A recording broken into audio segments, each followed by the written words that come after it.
الصدقات والله لا يحب كل كفار أثيم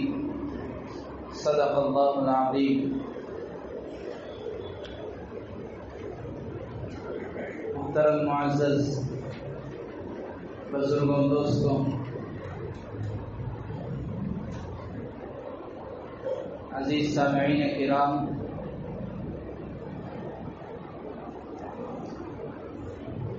کل جن آیتوں کی تفسیر بلکہ تفصیل کی طرف اشارہ کیا گیا، ان میں جن میں اللہ تبارک و تعالی نے سود، بیاج، انٹرسٹ، ناجائز حرام کی طرف اللہ تبارک و تعالی نے اشارہ ہی نہیں بلکہ تفصیل سے اس کے احکام، اس کی برائی بیان کیا۔ تقریباً 6 آیتیں ہیں۔ ان کے علاوہ قرآن پاک میں الگ الگ جگہوں پر، الگ الگ مواقع پر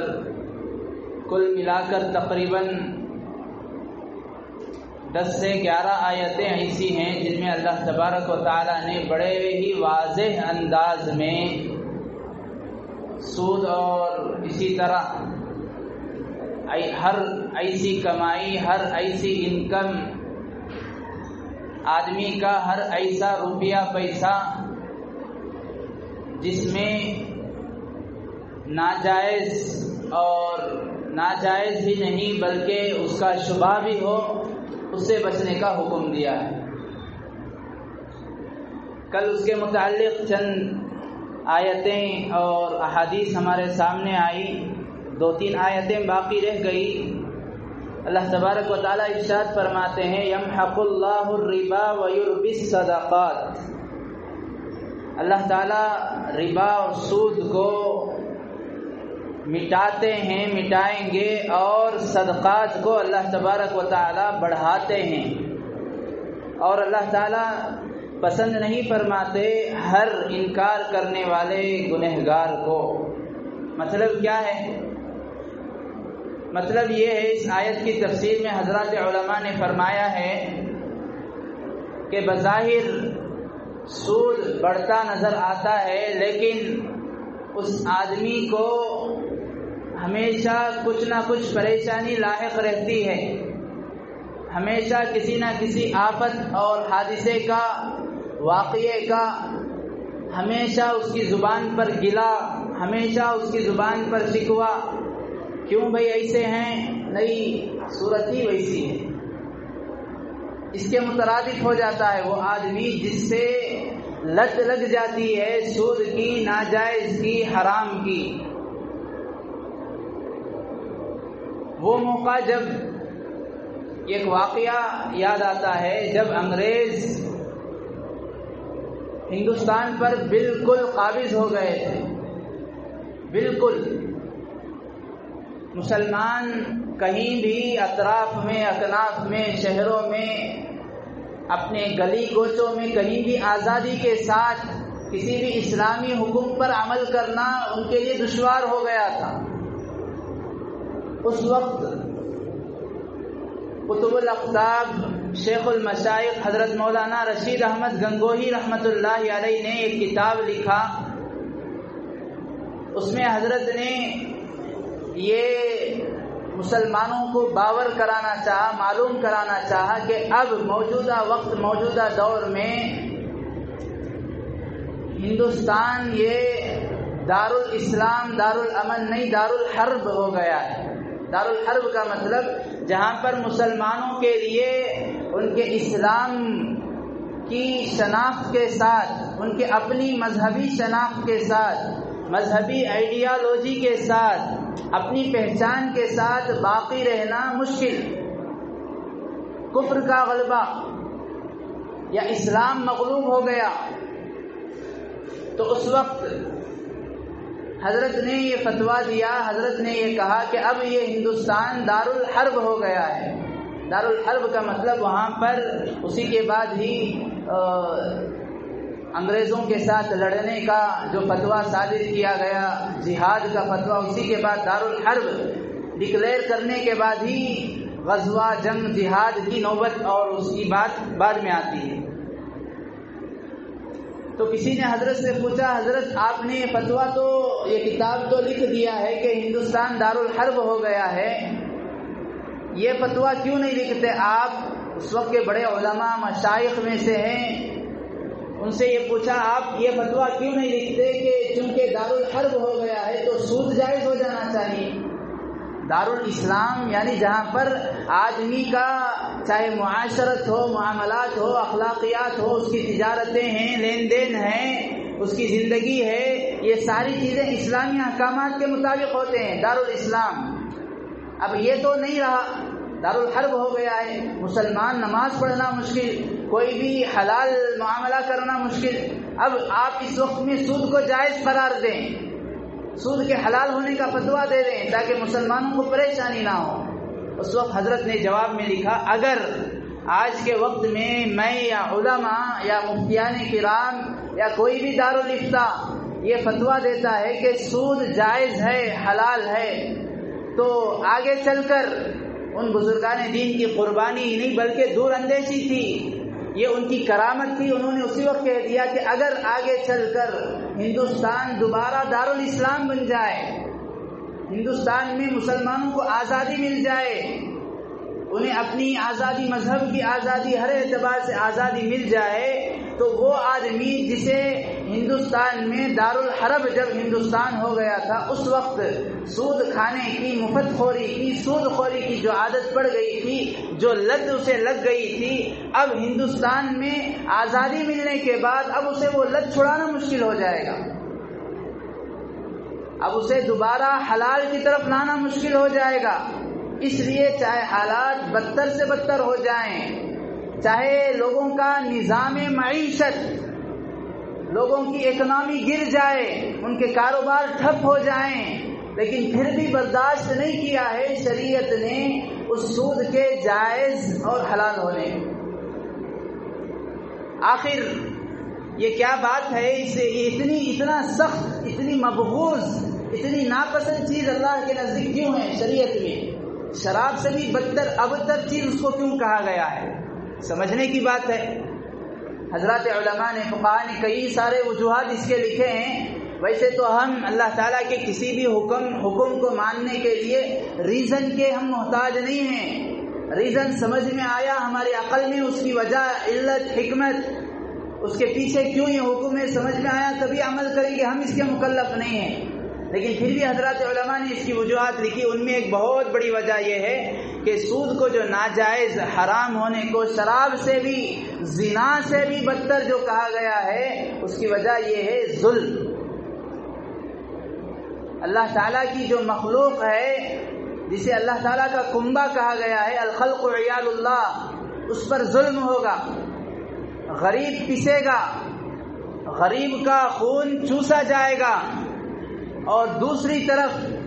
جو اپنے آپ کو مالدار بنانا چاہتا ہے، مالدار بننا چاہتا ہے، وہ اپنے خوش فہمی میں، اپنے خیال میں تو مالدار ہے، لیکن وہ تو غریب سے بھی زیادہ فقیر،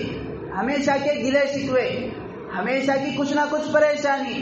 نہ عزت، نہ راحت، نہ سکون۔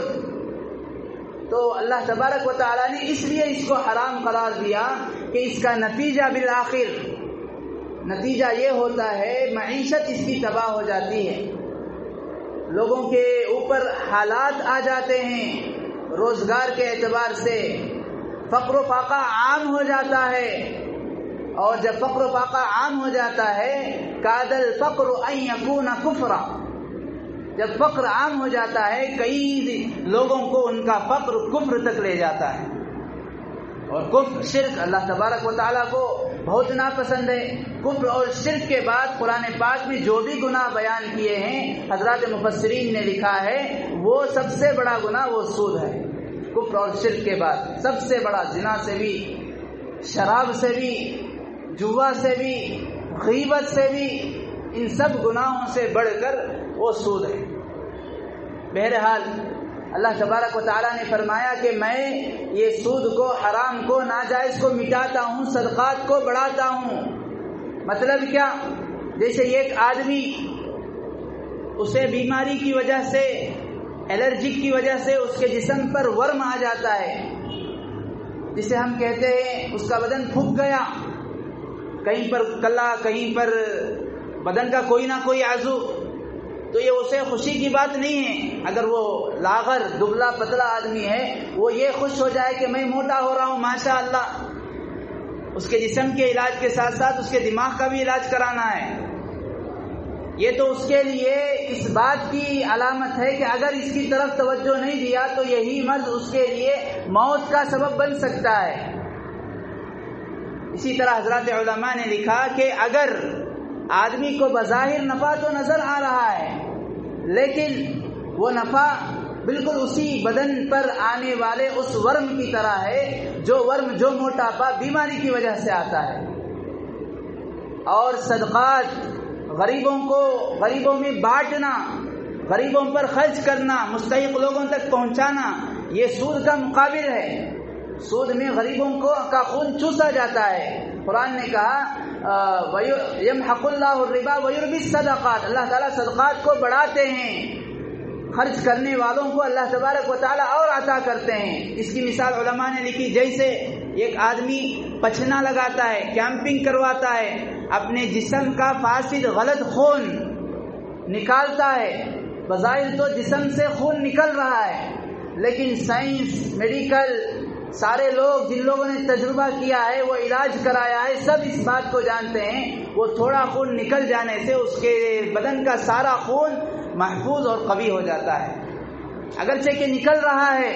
لیکن قوت اور اضافہ صحت میں وہ محسوس کرے گا۔ بالکل اسی طرح صدقات کے ذریعے سے، خرچ کرنے کے ذریعے سے مال نکلتا ہوا دکھائی دے گا، لیکن جو اضافہ ہوگا وہ آدمی محسوس کرے گا۔ ایک دوسری عجیب و غریب مثال حضرات علماء نے سود کی بیان کی۔ کتی جب کبھی بھی بڑے عجیب، بڑے سخت لب و لہجے میں بڑی سخت مثالیں بیان کی ہیں۔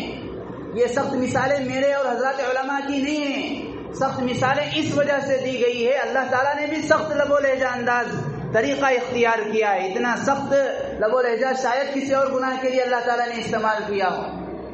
کتی جب کبھی بھی اپنے بچے جنتی ہے، اسے جب کبھی بھی بچے ہوتے ہیں، ایک دو نہیں ہوتے، 5 6 7 8 بہت زیادہ تعداد میں ہوتے ہیں۔ اور وہی آپ بکری کی مثال لے لیں، وہی آپ گائے کی مثال لیں، اونٹنی کی مثال لیں، 1 2 بہت زیادہ، لیکن برکت کس میں ہے؟ برکت کا مشاہدہ کرنا ہے تو بقرعید کے موقع پر ہم دیکھتے ہیں پتہ نہیں سال بھر کہاں چھپ گئے تھے یہ جانور، بقرعید کے موقع پر ایسی برکت آ جاتی ہے، بازار کے بازار وہ جو ہے فروخت ہو نہیں پاتے، کبھی مول، کبھی مہنگائی زیادہ ہو گئی، کسی نہ کسی اعذار، کسی نہ کسی اسباب کی وجہ سے، یہ برکت ہے۔ اسی طرح حضرات علماء نے لکھا ہے، مفسرین نے، یہ برکت اللہ تبارک و تعالی صدقات میں، حلال کمائی میں، اور اسی طرح وہ نحوست، بظاہر تو اس میں اضافہ نظر آ رہا ہے، لیکن وہ اضافہ قابل قبول نہیں ہے، قابل اعتبار نہیں ہے۔ اگر اضافہ ہو رہا ہے، بہت جلد اضافہ ہو رہا ہے، وہ تو ڈرنے کی چیز ہے۔ اسی لیے ایک بزرگ حضرت مولانا صاحب فضل الرحیم صاحب رحمت اللہ علیہ، بہت بڑے بزرگ،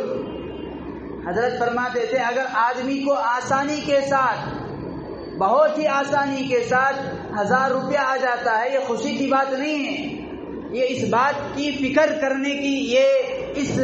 کرنے کا موقع ہے کہ 1000 روپے میرے پاس آ رہے ہیں تو شاید 10 لوگوں کا حق بھی اس کے ساتھ شامل ہے۔ آسانی کے ساتھ میرے پاس روپیہ پیسہ آ جانا، یہ دوسروں کے حقوق کو اپنے اندر رکھ کر آتا ہے۔ بزرگان محترم، اللہ تبارک و تعالیٰ نے فرمایا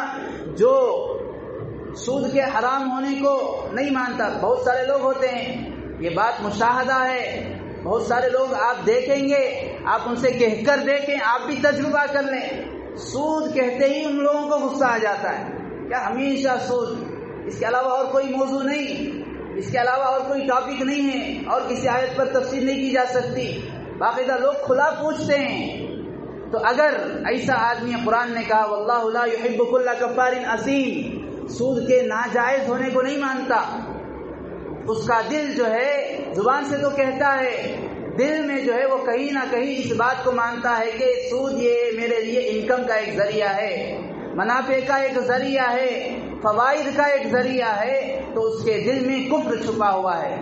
اور وہ دل میں کفر چھپا ہوا ہونا یہ کن لوگوں کی علامت ہے؟ زبان پر ایک، دل میں کفر، منافقین کی علامت۔ قرآن نے کہا واللہ لا یحب کل کفار اثیم، دو لفظ اللہ نے استعمال کیے، کافر، گنہگار۔ مفسرین نے لکھا کافر کا مطلب جس کا دل سود کے، انٹرسٹ کے ناجائز ہونے کو نہیں مانتا، اس کا دل کافر۔ زبان سے بھی اگر اس نے اقرار کر لیا، زبان سے بھی بحث کر لیا، کافر، اس کے کفر کیا اندیشہ خطرہ ہے، لیکن مانتا تو ہے زبان سے بھی، دل سے بھی، وہ معاملات میں پھنسا ہوا ہے، وہ معاملات کرتا ہے۔ قرآن نے اس کے لیے لفظ استعمال کیا اسیم، فاسق ہے، اسے اس گناہ سے توبہ کرنی چاہیے، بڑا سخت گناہ ہے، بڑا سخت وبال ہے، اس کے لیے نہیں، اللہ تبارک و تعالیٰ اس کی نسلوں تک اس نحوست کو لے جاتے ہیں، اللہ تبارک و تعالیٰ اس کی کوئی عبادت قبول نہیں کرتے، پھر وہ گلا کرے، شکوہ کرے، رمضان چلا گیا، میں نے عبادتیں کی، تراویح پڑھی، تہجد پڑھی، میں نے اللہ کے سامنے رویا، گڑ گڑایا، میں اتنا رویا، میری ایک ضرورت، میرا ایک کام پورا نہیں ہوا، وہ کام جو میرا اٹکا ہوا تھا، اب وہ گلا کر رہا ہے، گلا کرنے سے کچھ فائدہ نہیں ہے، اس لیے کہ یہ چیز اصل ہے، یہ چیز اہمیت کی حامل ہے۔ اسی لیے اللہ تعالیٰ نے کہا قرآن پاک میں وَمَا آتَيْتُم مِّن رِّبًا لِّيَرْبُوَ فِي أَمْوَالِ النَّاسِ فَلَا يَرْبُو عِندَ اللَّهِ، ایک دوسری جگہ پر کہا کہ تم مالوں کو دیتے ہو، لیتے ہو، سود دیتے ہو، سود لیتے ہو، اس وجہ سے کہ تمہارا مال بڑھ جائے، تم اپنے ذہن میں یہ بٹھائے ہوئے ہو فَلَا يَرْبُو عِندَ اللَّهِ، میں اس مال کو نہیں بڑھاؤں گا کبھی بھی، میں اس مال کو نہیں بڑھاتا۔ اسی لیے علماء نے لکھا ہے کہ آدمی جہاں تک ہو سکے بینک کے معاملات سے بچے، اگر جیسا کہ کل بینک کے متعلق مسائل آئے، لون کا مسئلہ ہے، لون کے بھی اکثر بلکہ 99 سے زائد فیصد مسائل وہ بھی ناجائز سودی ہی ہیں، بہت آخری موقع پر، بہت آخری مرحلے میں، جیسے مثال میں کہا جاتا ہے ایک آدمی، اس کے پاس کھانے پینے کے لیے کچھ نہیں ہے، وہ جو ہے سکرات کے عالم میں ہے، تو اس وقت اس کے لیے کیا حلال ہے، کیا حلال اس کے لیے؟ شراب حلال ہو جاتی ہے بقدر بھوک، اس کی بھوک کو مٹانے کے بقدر۔ اگر اس کے سامنے صرف خنزیر ہے، کہیں آس پاس سے وہ مانگ کر بھی کھا کر اپنی جان کو نہیں بچا سکتا، تو خنزیر جو ہے صرف اتنی مقدار میں کھا سکتا ہے جتنی مقدار میں اس کی بھوک مر جائے۔ تو لون کے بھی وہی مسائل ہیں، بہت سارے لوگ اس غلط فہمی میں مبتلا ہوتے ہیں، لون جو ہے بعض مسائل میں بہت آخری درجے میں حضرات علماء نے بعض مجبوریوں کی وجہ سے جائز شکلیں نکالی ہیں، ان کی وجہ سے مستقل لون کو جائز سمجھنا یہ بہت بڑی غلط فہمی ہے۔ لون بھی ایک ناجائز اور حرام ایک سودی معاملہ ہے، یہاں تک حضرات علماء نے احتیاط کرنے کو لکھا، جیسے کل میں حدیث میں نے ذکر کی، اللہ کے نبی نے فرمایا ایک زمانہ ایسا آئے گا تم میں سے کوئی بچ نہیں سکے گا سودی معاملات سے، سود سے، الا یہ کہ اس پر سود کے آثار، اگر اس نے سود نہیں کھایا ہے سود کے آثار اس پر دکھائی دیں گے۔ حضرات علماء نے لکھا جیسے کوئی آدمی بینک کو جانا پڑتا ہے، آج کل کے زمانے کے اعتبار سے ضرورت ہے، مجبوری ہے، جانا ہے، تو جا کر وہاں کی کرسیوں کو استعمال کرنا یہ بھی ناجائز، جہاں تک ہو سکے بچے، کھڑ سکتا ہے کھڑے، اس کے اندر اتنی قوت ہے کہ میں کھڑ کر اپنا کام جو بھی ہے مکمل کر کے واپس آ سکتا ہوں، باہر نکل سکتا ہوں، میرے لیے بیٹھنا ناجائز۔ وہاں کا پانی پینا درست نہیں ہے، وہاں کے مینیجر، وہاں کے امپلائی جو بھی ہے ان سے خوش دلی کے ساتھ، ان سے خوش اخلاقی کے ساتھ ہنس کر بات کرنا، خندہ پیشانی سے، یہ بھی درست نہیں ہے۔ اتنا سخت یہاں تک بچنے کو کہا گیا ہے، اور یہاں تک لکھا ہے بعض علماء نے اگر آدمی بینک کو جاتا ہے بعد آج کل کی مجبوریوں کی وجہ سے تو وہ یہ سوچ کر جائے میں بیت الخلا جا رہا ہوں، بیت الخلا جا کر آدمی آرام سے نہیں بیٹھ جاتا، جیسے وہاں پر جانے کے بعد اسے یہ فکر ہوتی ہے جب جتنا جلدی ہو سکے مجھے فارغ ہو کر واپس باہر آنا ہے، یہ سوچ کر اندر جائے اور جتنا جلدی ہو سکے فارغ ہو کر باہر آ جائے۔ اللہ تبارک و تعالیٰ سے دعا ہے اللہ تبارک و تعالیٰ مجھے بھی ساری امت کو بھی ہمارے معاشرے کو بھی یہ ناجائز اور حرام اور ان سود کے لت سے اور اس کے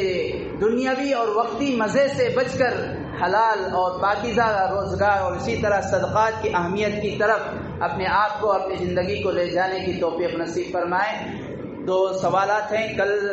2 صاحب نے پوچھے تھے وہ باقی رہ گئے۔ ایک سوال تو یہ ہے، ایک صاحب نے پوچھا کہ ہم رمضان المبارک میں تراویح جماعت کے ساتھ کیوں پڑھتے ہیں، جبکہ غیر رمضان میں سال بھر ہم تراویح انفرادی پڑھتے ہیں الگ الگ، اس کی کیا وجہ ہے؟ تو یہ سنت ہے، اللہ کے نبی علیہ السلام نے 2-4 روز جب رمضان المبارک کی تراویح آپ نے جماعت کے ساتھ پڑھائی تو تراویح بھی آپ نے باجماعت پڑھائی ہے۔ اسی لیے علماء نے لکھا ہے رمضان میں تراویح جماعت کے ساتھ پڑھنا سنت ہے، سنت مؤکدہ۔ جیسے تراویح جماعت کے ساتھ سنت مؤکدہ، واجب الوتر کی نماز جماعت کے ساتھ پڑھنا یہ بھی سنت مؤکدہ، بلا وجہ بغیر کسی عذر کے جماعت کو چھوڑنا درست نہیں ہے، اور اسے غیر اہمیت دے کر میں پڑھ سکتا ہوں، میں رات کے آخری حصے میں پڑھ لوں گا، مجھے اب ضرورت نہیں ہے، اسے غیر اہم سمجھ کر چھوڑتا ہے تو اسے گناہ ہوتا ہے، سنت کو ہلکا سمجھ کر چھوڑنے کا گناہ ہوتا ہے۔ اور ایک سوال ایک صاحب نے پوچھا کہ نمازوں میں جیسے فرض نمازوں میں ہمیں یہ حکم دیا گیا ہے کہ فرض نماز کی پہلی رکعت میں زیادہ آیتیں پڑھیں، فرض نماز کی دوسری رکعت میں کم آیتیں یا چھوٹی سورتیں پڑھیں۔ تو ایک صاحب نے اس لیے یہ سوال پوچھا کہ ہمارے ہاں تراویح میں بعض اوقات تراویح کی پہلی رکعت چھوٹی ہو رہی ہے اور کبھی کبھار دوسری رکعت بڑی لمبی ہو رہی ہے۔ ان کا سوال صحیح ہے، انہوں نے مسئلہ پوچھنے کے اعتبار سے سمجھنے کے اعتبار سے پوچھا، فائدہ ہم سب کو ہو جائے گا۔ حضرات علماء نے لکھا ہے فرض نماز میں یہ بات صرف ضروری ہے کہ آدمی اس بات کا خیال رکھے میری پہلی رکعت بڑی ہو، میری دوسری رکعت چھوٹی ہو۔ فرض نماز کی دوسری رکعت پہلی رکعت سے بڑی نہیں ہونی چاہیے، اور تراویح ہے، دیگر نفل نمازیں ہیں، سنت ہے، واجب ہے، اور اسی طرح اوابین ہے، اشراق ہے، چاشت ہے، جتنی دیگر نمازیں ہیں فرض کے علاوہ ان میں یہ لحاظ کرنا ضروری نہیں ہے، اس لیے کہ تراویح میں اگر اس بات کا لحاظ کیا جائے تو بسا اوقات ایسا ہوتا ہے، مستحب یہ ہے، افضل یہ ہے کہ تراویح میں رکوع بئی رکوع قرآن پڑھا جائے۔ ایک رکوع پڑھیں گے، پہلا رکوع پہلی رکعت میں پڑھا گیا، ہو سکتا ہے چھوٹا ہو، اب دوسری رکعت میں پڑھا جانے والا رکوع ہو سکتا ہے بڑا ہو۔ تو اس لیے علماء نے لکھا ہے یہ بات صرف فرض نماز میں ہے، اگر کوئی آدمی یا کوئی حافظ قرآن پاک کو تراویح یا دیگر نوافل میں سنتوں میں پہلی رکعت میں کچھ زیادہ پڑھ دیتا ہے، دوسری رکعت میں پہلی رکعت میں کچھ کم پڑھ لیتا ہے، دوسری رکعت میں کچھ زیادہ پڑھ لیتا ہے، کوئی حرج نہیں ہے۔ البتہ افضل اور بہتر یہ ہے حافظ ہو یا غیر حافظ جسے چند سورے یاد ہیں وہ نوافل پڑھ رہا ہے تو رکوع کے اعتبار سے پڑھنا ضروری ہے، اس لیے کہ رکوع پر ایک مضمون ختم ہوتا ہے، ایک عنوان اللہ تبارک و تعالیٰ کوئی بھی واقعہ یا حکم دیتے ہیں، رکوع پر وہ بات ختم ہو گئی، دوسرے رکوع سے دوسرا سلسلہ شروع ہو جاتا ہے۔ اللہ تبارک و تعالیٰ ہمیں قرآن پاک کو، دین کو اور شریعت کو سمجھ کر اس کے مطابق اپنی زندگی گزارنے کی توفیق عطا فرمائے۔ آمین۔ وآخر دعوانا الحمدللہ رب العالمین۔ سبحان اللہ وبحمدہ۔